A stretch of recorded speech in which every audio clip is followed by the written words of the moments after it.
आज हम लोग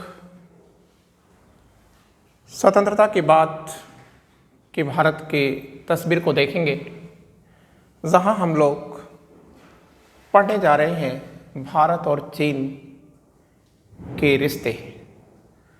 तो इन रिश्तों को जानने के लिए सबसे पहले मैं आपके बीच में ला रहा हूं 1962 का वॉर, भारत और चीन के बीच जो 1962 का जो प्रसिद्ध युद्ध हुआ था।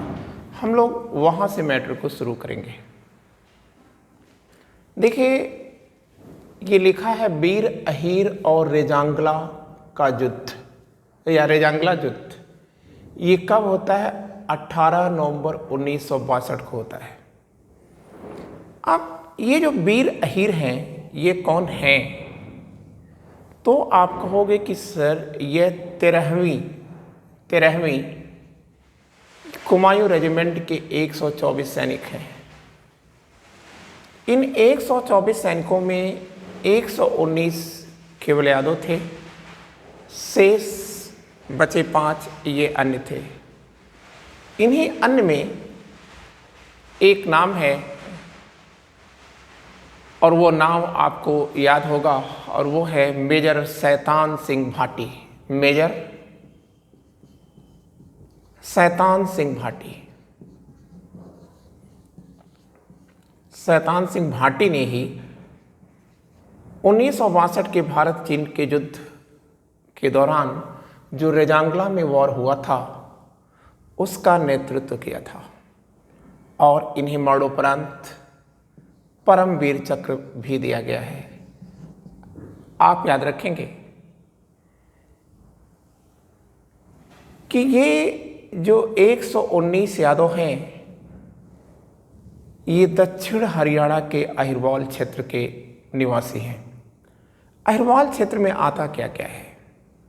तो हरियाणा के ये ज़िले आते हैं, गुड़गांव आता है, रेवाड़ी आता है, महेंद्रगढ़ आता है और नरनौल आता है। तो इन्हीं ज़िलों से लिए गए यह 119 लोग हैं, जिसमें से 114 यह मार दिए गए थे, युद्ध के दौरान मार दिए गए थे और 5 चीन के द्वारा गिरफ्तार कर लिए गए थे। लेकिन हमें याद रखना होगा कि 114 ये जो सैनिक हैं ये अपने मरने से पहले 1300 चीनियों को मारने के बाद मरे थे। और हमें ये भी याद रखना होगा कि इस प्रकार से ये जो रेशियो है वह रेशियो है 1:10 का। तो अब आप याद रखेंगे कि यही वीर अहीर हैं या 13वीं कुमायूं रेजिमेंट है जिसने एक साथ सर्वाधिक पदक जीते हैं भारतीय इतिहास के पन्नों में। सबसे ज़्यादा अगर अवार्ड या पदक एक साथ अगर किसी को मिला है तो वह है इन्हीं वीर अहीरों को या कुमायूं रेजिमेंट को या 13वीं कुमायूं रेजिमेंट को। और ये जो युद्ध है ये विश्व इतिहास में अनूठा युद्ध है। यह एक अतुलनीय पराक्रम का प्रतीक है ये। लेकिन हमें यहाँ से कुछ चीज़ें याद रखना होगा। इस युद्ध का आंखों देखा विवरण कैप्टन रामचंद्र यादव ने किया था। किसने किया था? आप कहोगे कि कैप्टन रामचंद्र यादव ने किया था। और कैप्टन रामचंद्र यादव को रेजांगला की स्थिति बताने के लिए मुख्यालय में भेजा था किसने? मेजर शैतान सिंह भाटी ने। क्लियर? लेकिन आपको एक चीज़ और याद रखना होगा कि इन्हीं वीर अहीरों में एक नाम आता है कैप्टन राम सिंह यादव। राम सिंह यादव। तो राम सिंह यादव एक रेसलर थे और इसी रेसलर ने जब अपने हथियारों को खो दिया, मतलब आप कह सकते हैं उनके पास गोलियां नहीं रह गईं, तो इसी राम सिंह यादव नामक रेसलर ने निहत्थे अनेकों चीनियों को मार डाला था और यह तब रुका जब इसके सिर में गोली मारी गई थी। अब हमको याद रखना होगा कि इसी शहादत की याद में या इसी शौर्य की याद में रेजांगला स्मृति स्मारक का निर्माण किया गया है। मतलब ये जो शौर्य है, इसी शौर्य की याद में क्या बनाया गया, तो आप कहेंगे रेजांगला स्मृति का निर्माण किया गया था। तो आइए हम लोग देखते हैं रेजांगला स्मृति स्मारक।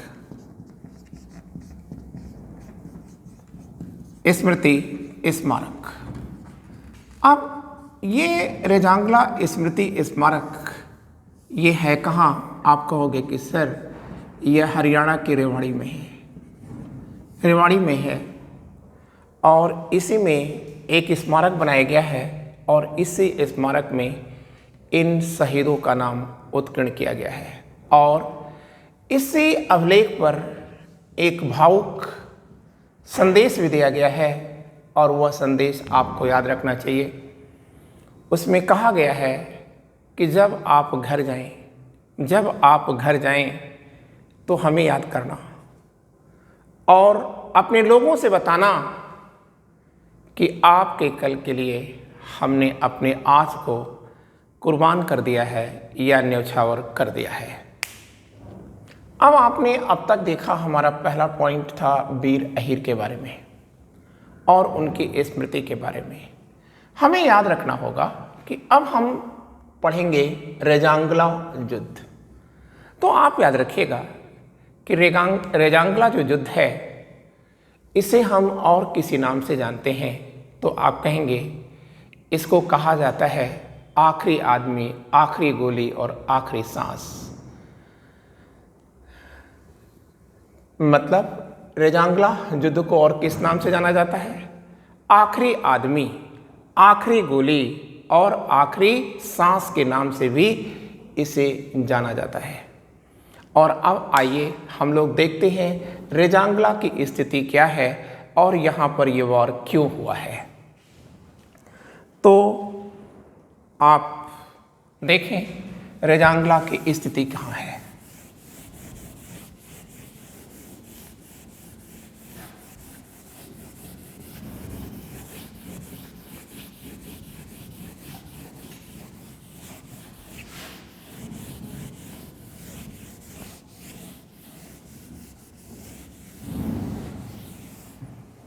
तो हम देखते हैं रेजांगला की स्थिति। तो आप याद रखेंगे लद्दाख में हिमालय की पहाड़ियों पर है। ये कहाँ पर है रेजांगला? ये लद्दाख में है। क्लियर? लद्दाख में यह 17,000 फीट की ऊंचाई पर है। 17,000 फीट की ऊंचाई पर है। और आप ये भी याद रखिएगा कि ये चिस्लू हवाई पट्टी, कौन सी हवाई पट्टी? चिस्लू जो हवाई पट्टी है, उस चिस्लू हवाई पट्टी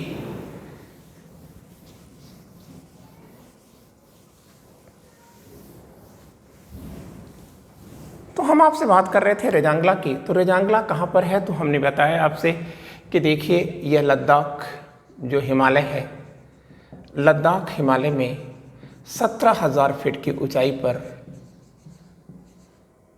रेजांगला नाम का एक दर्रा है। और यह कहाँ है? तो आप कहोगे कि सर चिस्लू हवाई पट्टी के पास है। हवाई पट्टी के पास है यह, ठीक है। यहाँ का टेम्परेचर गर्मियों में भी -0 से लेकर के आप कह सकते हैं कि 0 से चल करके -35 डिग्री सेंटीग्रेड तक पहुँच जाता है। क्लियर? और आपको याद रखना है कि 1962 में पीएलए का मतलब है पीपुल लिबरेशन आर्मी, या आप कह सकते हैं चीनी सेना। पीपल लिबरेशन आर्मी चीनी सेना है और इस चीनी सेना के 6,000 सैनिकों ने चिस्लू हवाई हवाई पट्टी पर अधिकार करने के लिए। वैसे तो 1962 के भारत चीन युद्ध में हवाई जहाज़ का या एयरफोर्स का प्रयोग नहीं किया, लेकिन हमको याद रखना होगा कि 1962 में पीपुल लिबरेशन आर्मी के 6000 सैनिकों ने चिस्लू हवाई पट्टी पर अधिकार करने के लिए जब वो आगे बढ़ रहे थे तो यह ज़रूरी था कि वो रेजांगला दर्रे पर कब्जा करें, क्योंकि एग्जैक्टली जो 1962 का चीन ने युद्ध भारत पर थोपा था वह तिब्बत के तवांग से थोपा था, तवांग घाटी से थोपा था। तो तवांग घाटी से चल करके ये भूटान के ऊपर निकलते हुए भूटान और नेपाल से के ऊपर से निकलते हुए ये कहाँ जाते, तो आप कहेंगे सर ये रेजांगला जाते, और रेजांगला से फिर वो कहाँ जाते, चिस्लू पट्टी पर जाते, ठीक है, मतलब चिस्लू हवाई पट्टी पर जाते। और इसी चिस्लू हवाई पट्टी से ही थोड़ा सा दूर है कौन सा, अक्साई चीन।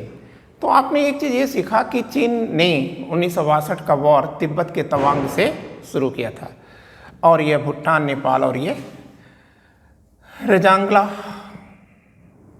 होते हुए ये कहाँ पर जाना चाहते थे।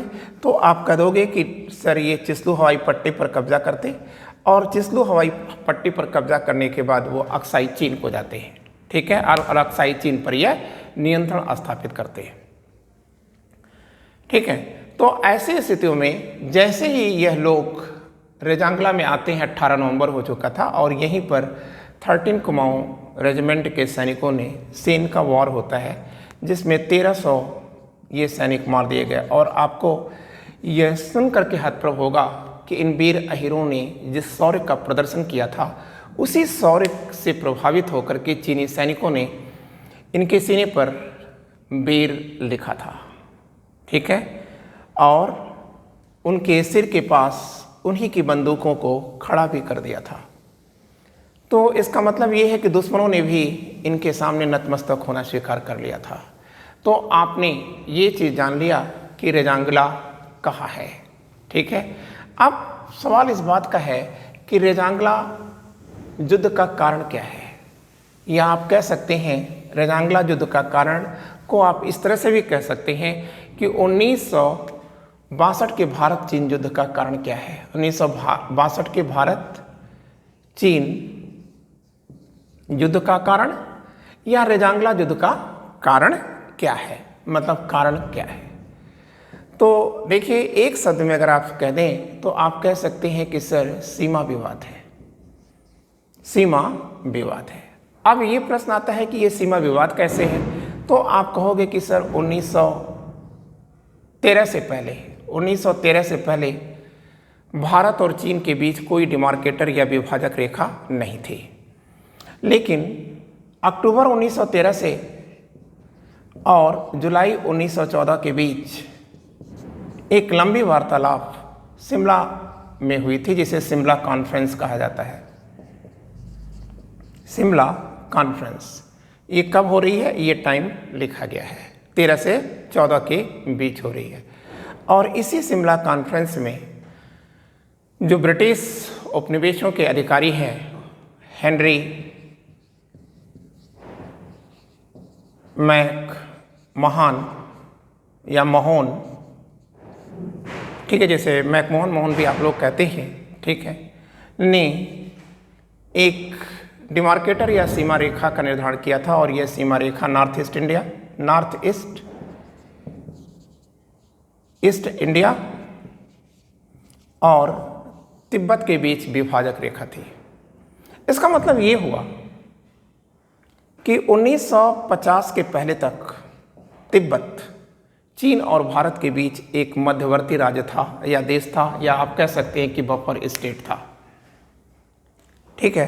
परंतु 1950 में तिब्बत की स्थिति में बदलाव आता है। मतलब हमने आपसे कहा कि 1950 तक भारत और चीन के बीच तिब्बत नाम का एक छोटा सा देश था, लेकिन अब आप याद रखेंगे कि 1950 में स्थितियों में बदलाव आता है, ठीक है। तो 1950 में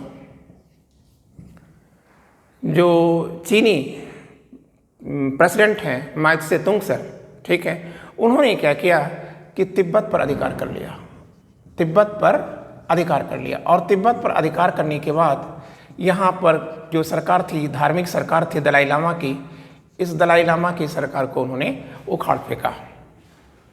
क्लियर।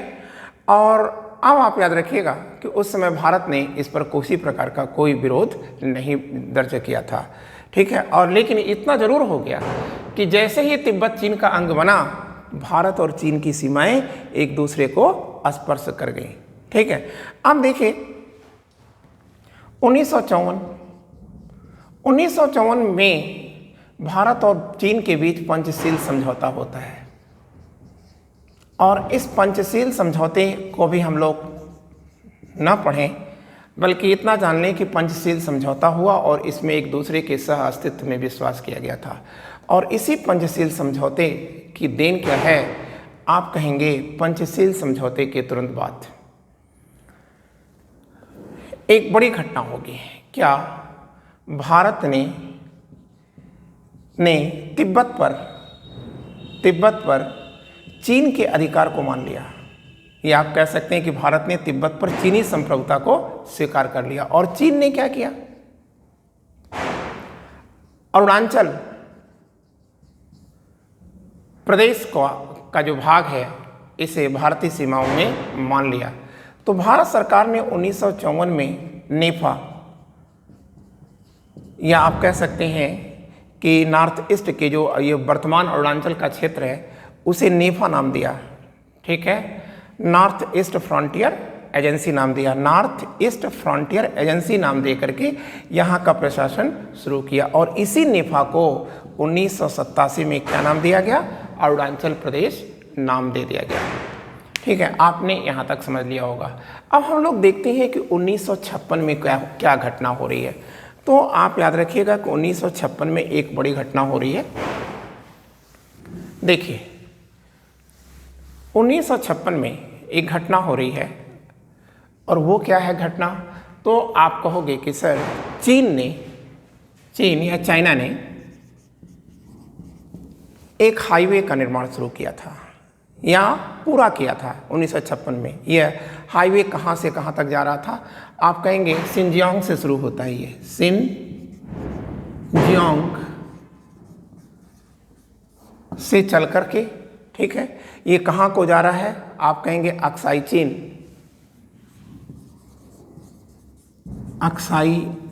चीन से होते हुए तिब्बत की राजधानी ल्हासा को जा रहा है। क्लियर। और इस मार्ग को जैसे ही भारत ने जाना कि इस मार्ग का या हाईवे का निर्माण हुआ, तो भारत ने इसका विरोध किया था। और उसके बाद आप याद रखिएगा, लेकिन भारत ने कब जाना इसे, आप कहेंगे काफ़ी समय बाद जाना, 1959 में इसे जाना था। और 1959 में ही एक घटना होगी कि चीनी सेनाएं जो हैं तिब्बत में बगावत उत्पन्न होती है या विद्रोह उत्पन्न होता है। दलाई लामा के नेतृत्व में यह विद्रोह उत्पन्न होता है। तो चीनी सेनाओं ने क्या किया, या पीएलए ने क्या किया, इस विद्रोह का बर्बरता के साथ दमन किया था।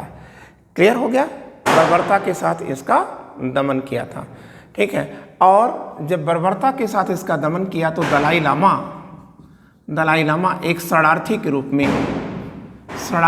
में कहाँ आ गए, तो आप कहेंगे कि एक शरणार्थी के रूप में ये सर भारत में शरण लिए, भारत ने इनको शरण दे दिया। अब यह बात चीन को कैसी लगेगी, तो जाहिर सी बात है कि चीन को यह बात तो बुरी लगेगी।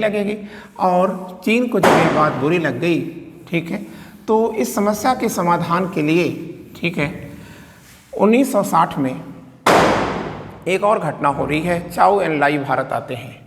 कौन आता है, चाओ एन लाई, ये कब आ रहे हैं, 1960 में यह भारत के दौरे पर आ रहे हैं, ये। क्लियर। तो जब ये भारत के दौरे पर आए थे तो इन्होंने 3 प्रपोजल प्रधानमंत्री नेहरू के सामने रखा था। 3 प्रस्ताव प्रधानमंत्री नेहरू के सामने रखा था, 1, 2 और 3। तो पहला प्रस्ताव उनका क्या था, आप कहेंगे कि उन्होंने कहा कि नेफा इंडिया का होगा। नेफा इंडिया का है। और फिर उन्होंने कहा कि अक्साई चीन ये चाइना का है। अक्साई चीन ये किसका होगा? चाइना का होगा। क्लियर? और तीसरी बात उन्होंने क्या कहा? तीसरी बात उन्होंने कहा कि जो मैकमोहन लाइन है या इंटरनेशनल बाउंड्री है इंडिया और चाइना के बीच, मैकमोहन रेखा, तो मैकमोहन रेखा या मैकमोहन रेखा से 20 किलोमीटर 20 किलोमीटर दूर तक दोनों ही देशों की सेनाएं नहीं रहेंगी। ठीक है, ये बात उन्होंने ये 3 प्रपोजल रख दिया। लेकिन अब आप याद रखिएगा, भारत ने इन तीनों ही प्रपोजल को अस्वीकार कर दिया, क्योंकि भारत का कहना था कि अक्साई चीन भी भारत का है, नेफा तो भारत का ही है। ठीक है, इसकी कोई बात नहीं की। तो इस प्रकार से भारत ने इन तीनों ही प्रपोजल को मानने से मना कर दिया। परिणाम क्या होगा? सीमा पर झड़पें होती रहीं, मौत होती रही। ठीक है, और इसी बीच 1960 में ही प्रधानमंत्री नेहरू की फॉरवर्ड पॉलिसी आ गई। कौन सी पॉलिसी आई? फॉरवर्ड पॉलिसी आई। अब ये जो फॉरवर्ड पॉलिसी है या नीति है, पॉलिसी है, ये जो फॉरवर्ड पॉलिसी है या अग्रगामी नीति है, ये क्या है? तो आप कहेंगे कि सीमाई जो क्षेत्र हैं, ठीक है, जहाँ पर भारतीय फौज पेट्रोलिंग करती है, मतलब घूमती रहती है, निगरानी पे चलती रहती है, निरीक्षण करती रहती है, वहाँ पर चेक पोस्ट बनाया जाए। ठीक है, इनका ये कहना था कि आप यहाँ की जो फॉरवर्ड पॉलिसी में है कि जो सीमाई जो क्षेत्र है उसको अधिग्रहित करिए और अधिग्रहित करने के बाद यहाँ पर चेक पोस्ट बनाइए। तो जैसे ही भारतीय फौज ने चेक पोस्ट का निर्माण शुरू कर दिया, चीन ने इसे मान लिया कि भारत चीन पर आक्रमण करने की योजना बना रहा है। ठीक है, और ऐसे ही दौर में 20 अक्टूबर 1962 को पीएलए ने या पीपुल लिबरेशन आर्मी या चीनी फौज ने तवांग घाटी से चल करके और गलवान घाटी पर आक्रमण कर दिया। कहाँ पर किया? तवांग से हो करके कहाँ को जा रहे हैं ये? आप कहेंगे कि गलवान घाटी में ही ये युद्ध मुख्यतः लड़ा गया था। हम लोग गलवान घाटी क्या है उसे अगले क्लास में देखेंगे, लेकिन आप याद रखिएगा कि 20 अक्टूबर 1962 को ये वॉर शुरू हुआ था और 21 नवंबर को 1962 को चीन ने एक पक्षीय युद्ध विराम की घोषणा कर दिया। अब सवाल इस बात का है कि एक पक्षीय युद्ध विराम की उसने घोषणा क्यों किया था? क्योंकि चीनी उद्देश्य पूरा हो चुका था। चीनी जो उद्देश्य था यह पूरा हो चुका था। क्लियर हो गया? दूसरी बात यह है कि भारत की या नेहरू की जो फॉरवर्ड पॉलिसी थी, यह फॉरवर्ड पॉलिसी यह असफल हो गई। तीसरी बात थी, एक पक्षी युद्ध रोकने का कारण क्या था? अक्साई चीन चीन का हो चुका था। अक्साई चीन पर चीन का अधिकार हो चुका था। ठीक है, और इसके साथ एक बात आपको और याद रखना होगा कि वो है यूएस से B-29 बम वर्षकों के साथ भारत को सैनिक सहायता देने के लिए तैयार था और यूके और यूएसएसआर, सोवियत संघ जिसे वर्तमान में यूएसएसआर का स्थान रूस ने ले लिया, तो ये सभी भारत के पक्ष में लामबंद हो चुके थे। क्लियर? और ऐसी स्थिति में उसका उद्देश्य पूरा हो चुका था, तो ऐसी स्थिति में उसने एक पक्षी युद्ध की घोषणा भी कर दिया था। उसे डर भी था कि यही B-29 बम वर्षक हैं जिन्होंने जापान के हिरोशिमा और नागासाकी पर बम्बार्डमेंट किया था। अब आप कहेंगे इस युद्ध का परिणाम क्या हुआ? 1962 के युद्ध का क्या परिणाम हुआ था? तो आप कहेंगे कि sir line of actual control का निर्माण हुआ था, या आप कह सकते हैं LAC का निर्माण हुआ था। अब यहाँ एक प्रश्न आता है कि हम युद्ध हारे क्यों? क्या कमियां थीं कि हम ये युद्ध हार गए? तो आप कहेंगे इस युद्ध में हार का कारण क्या था कि हमारी कोई तैयारी नहीं थी। चीन लगातार 1960 से युद्ध की तैयारी कर रहा था और भारत इनसे तैयारी से बेखबर था। दूसरी बात ये थी कि हमारे पास न तो वस्त्र थे, सर्दियों में पहने जाने वाले वस्त्र भी नहीं थे, अस्त्र भी नहीं थे, ठीक है, शस्त्र भी नहीं था, कुछ भी हमारे पास नहीं था। यहाँ तक कि हमारे सैनिकों के पैरों में अच्छे जूते भी नहीं थे। क्लियर? और हमारे पास, ठीक है, सप्लाई लाइन नहीं थी, किसी प्रकार की सैनिकों को सप्लाई लाइन नहीं थी, मतलब उनको रसद सामग्री की आपूर्ति करने की भी व्यवस्था भी नहीं थी। क्लियर? और अब हम लोग अगला देखेंगे कि चीन के अन्य युद्ध कौन कौन से हैं और वर्तमान चीनी जो तनाव है उसका क्या कारण रहा है। लेकिन आज इतना ही। Thank you, wishing you all the luck.